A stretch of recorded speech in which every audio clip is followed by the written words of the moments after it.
everybody, to a special edition of the 2-point conversion. I know it's actually the 1st of February, but with the new district assignments released last week, we decided to kind of get together and discuss it. As always, I'm your host, Brandon Hurley with the Jefferson Herald, and today I'm joined by Greene County head football coach Mitch Moore. So as I said, we'll just kind of discuss these new districts. Greene County was knocked down to 2A this year from they were in 3A last year, and with that, there's also with the new districts, there's also a new playoff system. They're going to stick with 16 teams as they have the last couple of years, but the way that they're going to determine the at-large bid, which in 2A there'll be 7. Every district winner, there's 9 districts. Every district winner will get an automatic bid, but then they'll have 7 at-large bids. So they'll use RPI to determine that, and I'm sure some of you are familiar. We're all familiar with it. If you're a college basketball fan, you're very familiar with RPI. They use it there, and the Athletic Association has determined that it's kind of very similar to that. And I'll kind of just read what their definition of the RPI is. It stands for Ratings Percentage Index. As I said, the NCAA uses a variation of it to rank teams for postseasons in multiple sports. The RPI number will range between 0.000 and 1.000, with higher numbers being better in terms of a rating. In short, it is a way to measure a team's strength relative to the other teams based largely on the strength of schedules. And so, maybe to some that really doesn't make sense, it's hard to kind of get a grasp on, but they have a formula that they take. You take your own winning percentage, which is times a certain number. I won't get into the specifics. And then you add that to your opponent's winning percentage times a certain number. And then you add that to your opponent's composite percentage, and then that's how they come up with the RPI. And so it's different from the norm, and the one thing that they made sure to mention is that all 9 games this year and next year mean something. Count, absolutely. So kind of going off that, what are your initial thoughts of that RPI index? Well, first time for me doing this kind of scenario, and really to me, it doesn't matter. Everybody's going to prepare the same way. Everybody's going to prepare week to week the same way. The only thing that might change a little bit is you've really got to take a hard look on those 4 non-district games of who you're going to play and why you're going to play them. Is it to really get your team better? Is it because you want to get 4 teams that you think you can beat? Knowing that it's kind of like we talked about the other day, it's kind of 2 different schedules. You could theoretically go 0-4 in that first 4 non-district games and go be a district champion and go to the playoffs. Does that help or hurt your team? I don't know. Nobody knows. If you win a district title, you're going to the playoffs, and that's how it is. Now, you could also be second in your district and have won those 4 non-district games and give yourself a better opportunity to make the playoffs. So we've certainly, as a staff, discussed it in depth on what we think is the best for us. Right now, at this particular time, our goal is to win football games and get ourselves in situations where we believe we match up with the opponent we play from a non-district standpoint. Not really putting it in the other team's hands. Like, I don't care what happens when they don't play us. What's going to happen when they play us? We want an opportunity to beat them every game. And certainly, as we keep building this program, we'll reach out to some programs, maybe at higher levels, 3A, even 4A. We've had some 4A teams reach out to us and play them down the road. Right now, I think we want to play teams that we know that we're going to be at least an even playing field when we match up on Friday nights. Yeah, that's another interesting part. There is 4 non-district games. Being that there are 9 districts of 6, you only play 5 district games. Correct. So you'll have 4 non-district games. And we've talked about it a little bit. We'll talk about who some of our potential opponents are later after we talk about the districts. But we'll talk about a little bit more about the RPI. I like it because it kind of favors teams that have played a tough schedule and have a strong record. Like, if you have a really tough district, like say your guys' district last year, correct, all 3 of those teams could end up getting in theoretically, absolutely, because of who they play, where they're ranked, and who they're. So you're not kind of knocked out just because of those 2 automatic qualifiers from each division. And I know there's a lot of coaches that have varying opinions on this whole process, and my thing is just like everything else. If you win, you're in. Just take care of the games that you play, and you win, you'll make it to the playoffs.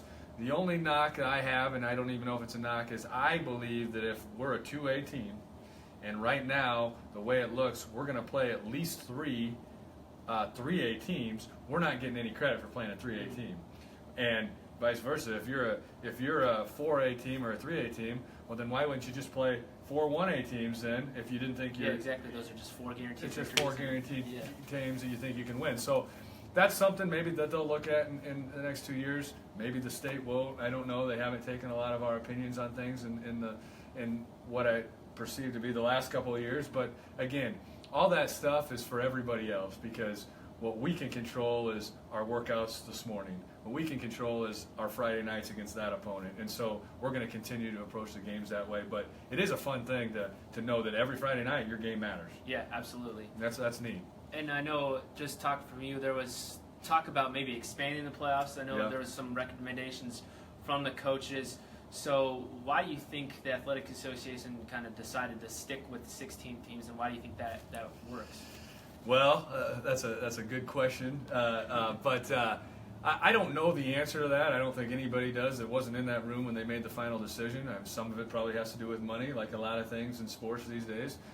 Some of it has to do with time, that the guys at the state didn't want to take certain time to have us play over a Thanksgiving week, like a lot of states around the country do. To be honest with you, Brandon, I don't know that I have an answer to that question, because we certainly, as a association in football, the vast majority of us wanted more playoff teams or more playoff games or more participants in playoffs. Me personally, I don't really think so. I don't want a watered-down playoff system. 16 teams out of 54, those top 16 teams, they've earned the right to be in the playoffs, then let's go play football in the playoffs. If you weren't in that top 16, then you didn't earn the right to be in the playoffs. 32 teams out of 54 making playoffs. Yeah. That, to me, I don't. That's my personal opinion, and there's a lot of colleagues of mine and a lot of great friends of mine that would disagree with me on that. But I'm not that way. The teams that work the hardest from now until August, and the teams that put everything they have into their football season, those are going to be the top 16 teams that make the playoffs. That's how it is the majority of the time. Yeah, and when they had it at 32 teams, most of those first-round games were completely pointless. They were just blowouts. And so why even waste that time with that one last game where I know Greene County made their last playoff appearance. They made the playoffs, but they had a losing record. So, I mean, so is that... Yeah, we made the playoffs, but we still had a losing record. Yeah, right. So, I'm glad that they didn't go back up to 32. So I am too. Like I said, I would say most of the coaches would disagree with that, but that's the way it is, and the state that made their decision. And to me, to sit here and spew about it or stew about it and think about things that are out of your control, it's a waste of time. You should be with your team and getting them better, and the top 16 teams will be in the playoffs. So we'll now move on to your guys' new district this year. You're slotted in 2A District 9, if I can find the... Yep, I know 2A District teams, 9. We got Kemper and Atlantic, OABCIG, Red Oak, and Shenandoah. I'm not missing any, am I? Nope. So, a fairly favorable district for you guys to drop down to 2A. You got some power in Kemper, and then you got Atlantic, who's dropping down from 3A, so they'll also be a test. But then you've also got some teams that are kind of struggling, so it's a mix of some good tests, and then it's also some fair tests. So what's your kind of assessment of the district once you saw it? Well, we're going to have our first district meeting here coming up next Wednesday, where we'll get all the athletic directors and coaches together and kind of discuss how our district is formulated and how we'll go about probably exchanging film and how we'll go about scheduling and all those things. First glance at it, obviously we've all done our research, kind of looking at their newspapers and looking at what their records were last year, and certainly they're looking at our record last year. We were a 1-8 football team. There's a couple other teams in that district that only won 1 or 2 games. One of them only had 2 seniors on their team. We certainly played almost every sophomore we had and played some juniors, and we really feel like we've got a great nucleus coming back. Carroll Kemper's a great program. They've got good tradition, and there's a chip on our shoulder from our guys from that game, because I think that game goes the other way. Last year we might have had a little more momentum going forward. We certainly felt like we played pretty good, and they beat us, and that's okay. But that's a game we certainly have penciled in and circled on our schedule whenever that game is.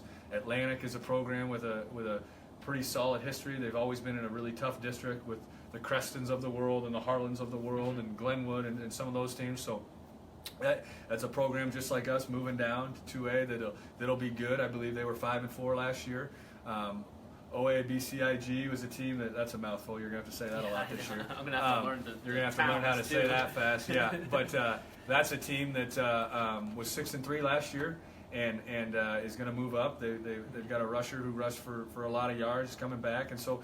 I think that they'll pose a problem, and then there's some, Shenandoah and Red Oak are teams that are a long ways away from us.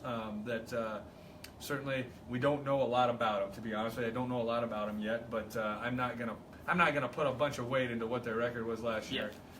Just like I hope people do put a lot of weight into what our record was last year. And overlook us a little bit. So really, the biggest thing I'm doing right now is we're focusing on the year 2 of our off-season program and trying to get that going in the right direction. And once we get closer to summer and I get film on those guys, we'll do a little more studying and prepare our season a little bit for those 5 opponents. But then, like we mentioned at the beginning of the show, there's 4 other teams that Perry we're going to play, and we know that for sure. We put them as our number 1 choice. But just some other teams that we've put in our list, and I'm not going to give you the exact order, but Carroll's a team that's in our list. Dennis and Schleswig's a team in our list that I think we could play. Gilbert, hopefully if they put us in our list, we'd love to play them again. So if they're listening, we hope that they're in our list. And then Saydell's a team that's reached out to us. We've had Fort Dodge reach out to us. We've had Pocahontas area reach out to us. We've had a lot of teams that have reached out to us, and that that are all kind of in that mix of teams that we'd certainly be willing to play. More 3A than 2A, but that's okay. I think we want to play teams that we feel that at least we can be on the field with, and we're kind of at the same place in our programs right now. So and playing 3A teams in those non-district games, that would only help you as district player exactly coaches, because you're playing teams that are bigger than you, and that prepares you. Exactly right. So it's better than playing 1A teams or some bottom tier 2A teams. Right, no doubt. So speaking of 2A, and then you guys played in 3A, and we've talked about this before, and we talked about it a lot last fall, but it was a really tough district, and since it was in 3A, what do you think, how does that benefit you guys just dropping down to 2A, being that you played such a tough 3A district? Well, and I still put a lot of weight into how the programs are run. 1A, 2A, 3A, 4A. How's your program run? What's the consistency in your program? How are your coaches? How's your off-season program? I still think that builds the program, no matter what the classification. So that I just want to say from the beginning. But the 3A district that we played in last year and the schedule we had with the teams we played them when we played them was as tough as any schedule I've ever seen, and certainly we took our lumps because of that. But the experience our guys took away with, here's what I do know. We're not going to go into a Dallas Center Grimes team that's ranked number 1, number 2, or number 3 in the state, whatever they were when we played them, and have to play a 3A number 2 ranked team. We're not going to play a top-rated Boone team, a top-rated Webster City team that has the type of depth that those programs have, just because of sheer numbers. So is the competition like that much worse because it's 2A? No, I'm not saying that at all. But the depth of the programs, the number of people in the programs is certainly more even to what we have. So that's going to benefit our guys. I think there is a little bit of a confidence level. Like, it just is what it is. When you're dropping down a classification, you feel like, okay, now we're in a division where we really feel we can compete with, and we should compete with. I mean, that's where our beds count is kind of at the top of 2A, and our 2A programs are teams that we should compete with. And if we're not, then we're not doing something probably right. And so we feel really good about being in 2A. We like the district that we're in. Like I said, those Kemper and Atlantic are 2 programs that are really good, and the other programs are just teams that I don't know a lot about yet, but certainly we'll do a lot of research here in the next 6 months. So you talked about that excitement, and I don't know, just talking about you, that was a big day last week, really just in the high school. So how did your guys and athletes handle that announcement last week? Well, I've talked to another coaches and dads and people in the community and other colleagues of mine. How I can tell the tide's changing a little bit, at least from a football culture standpoint, is the day that was announced, there was a big buildup. I had, out of the 70 football kids that are in our building, or 50 that are in our building, 40 of them were in my office that day trying to find out, hey, what's our district? When's it announced? I mean, there was just a buzz about football in February, and I think that says a lot about kind of the culture shift that's going. Football is starting to become really important here, and it's important with our kids, and that goes, to me, that's all a direct reflection of how much time they've put into it. they're buying into the strength and conditioning. The more time you put into something, the more important it becomes. And our kids are, there were a lot of kids in my office that day getting the announcement and wanting to know when we were playing and who we were playing, and we don't have all those answers yet, but we certainly know who's in our district. So it was fun, and there was a lot of buzz on that afternoon or that morning that the districts came out. Yeah, absolutely. I know. Fun. I was looking forward to it. Yeah. So I won't keep you here too much longer. Just one final question. You mentioned this to me a little bit, but this is year 2 now. Yeah. With your staff and you as head coach.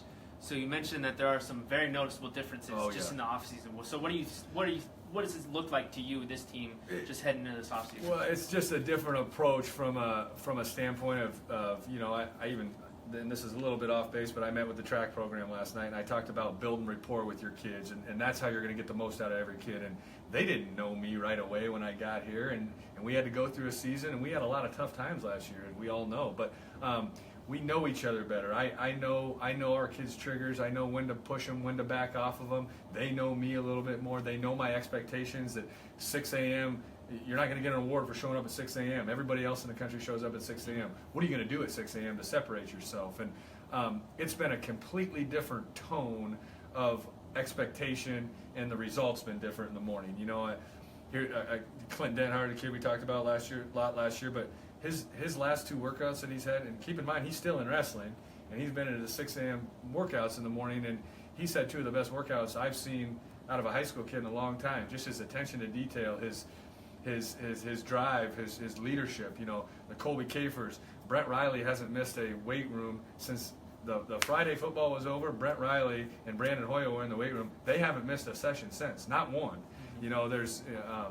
There's a lot of kids. Trent Custer, a big freshman who has really gained some weight and had a great off season to this point. And then what's really pleasing to me is all the kids that are out for different sports. Trey Highnote and Lance Hughes and Carter Morton and those guys that are, and Nick Breons and Xavier Hayes that are in basketball right now. The Bryce Hoyles, the Brock Webkers, the Clint Denharts, the Joe Andersons, the Austin Delps never went out for wrestling. He's in wrestling right now. And those guys are competing, and they're going to be competing all year long. They're not taking seasons off. They're competing. And just with our off-season workouts, I've noticed is, the attention to detail is there. I'm not teaching guys to get behind the line. Your foot's over the line, guys. That's not how you start. Like, I had to say that one time this year. You've got to play with bent knees. You've got to have a purpose in every single drill that you do. You've got to look me in the eye when I'm talking to you. That stuff, I'm not coaching that stuff this year. I'm not coaching attitude and effort. That's there. That is there. It's I've stolen this quote many a times, but Matt Campbell says it best. Player-driven leadership is what wins championships. And I'm going to give them a platform, and I'm going to give them my blueprint of what I think and what I know that's been really successful in my life as a former player. But until they get that internal drive, and until our leaders lead the players, that's what wins championships. And we've developed a leadership team again it's expanded a little bit this year. Last year I think we had 6 or 7 guys, and we had 10 guys on our team that had more than 15 votes by their peers to be a leader. And that group has gotten together once a week already, multiple times, I think 3 or 4 times already. And we've started to formulate some leadership groups. And Clay Smith is a guy that over at PC right now, but is on that leadership team. Austin Delp and Denhart and Brent Riley and Will Hansen is a guy who really needs to be a great leader for us this year. And I'm leaving some guys out on that, but there's 10 of them, and they've really helped kind of cultivate. Okay, hey, you guys are our leaders. Now our team's gonna go where you take them. And it's just been a different sense and a different feel in our workouts so far in the morning, and we've got a lot of work to do. We've had some good programs come see us work out, from Minnesota, and Iowa State's been in a number of times. University of Iowa is in, North Dakota State was in last week. I just got done meeting with South Dakota State, who came in and see our guys and see some of our guys work out. So it's been exciting from that standpoint. And I know our kids, they understand that. I think the culture and the importance of football and all those things have been amped up a little bit. Now we've got to get better at football. We've got to get better at the little details. We've got to become better receivers and better quarterbacks and better running backs and better linebackers. Got to get better at the O-line play. All those things have got to get better. And so, but I've seen a change. And it still hasn't been quite a year since I took over. And when I took over a year ago, we started a certain strength and conditioning program. We started that back in November, what I started a year ago. So from that standpoint, we're already almost 2-3 months ahead of just strength and conditioning wise. Not to mention the rapport that I talked about at the beginning. The kids know me. I know them now. When we talk about kids, I know their strengths and know their weaknesses, and they know what they know what makes me happy and what my expectations are. And so the give and take's a lot better at this point where it was a year ago. So really excited, and really proud of our kids, of the majority of them that have decided to play other sports and are going to continue to play other sports, continue to run track, continue to play soccer, continue to invest their time in the weight room, and we're really excited when we get a schedule like this to know that we're going to be able to compete. Does it mean we're going to win, go 9-0? I don't know. Certainly our goal, but just to know that our level of expectation has risen a little bit, and our athleticism and our culture has gotten a little better. So excited. Yeah, there's definitely a lot of excitement, but we still got a long ways to go. Yeah. But thank you, everybody, for tuning in to the special edition of 2-Point Conversion. Thank you to Mitch Moore for joining us, and we'll probably talk again sometime late summer, early fall. So see you then. Thank you. Thanks, Brandon.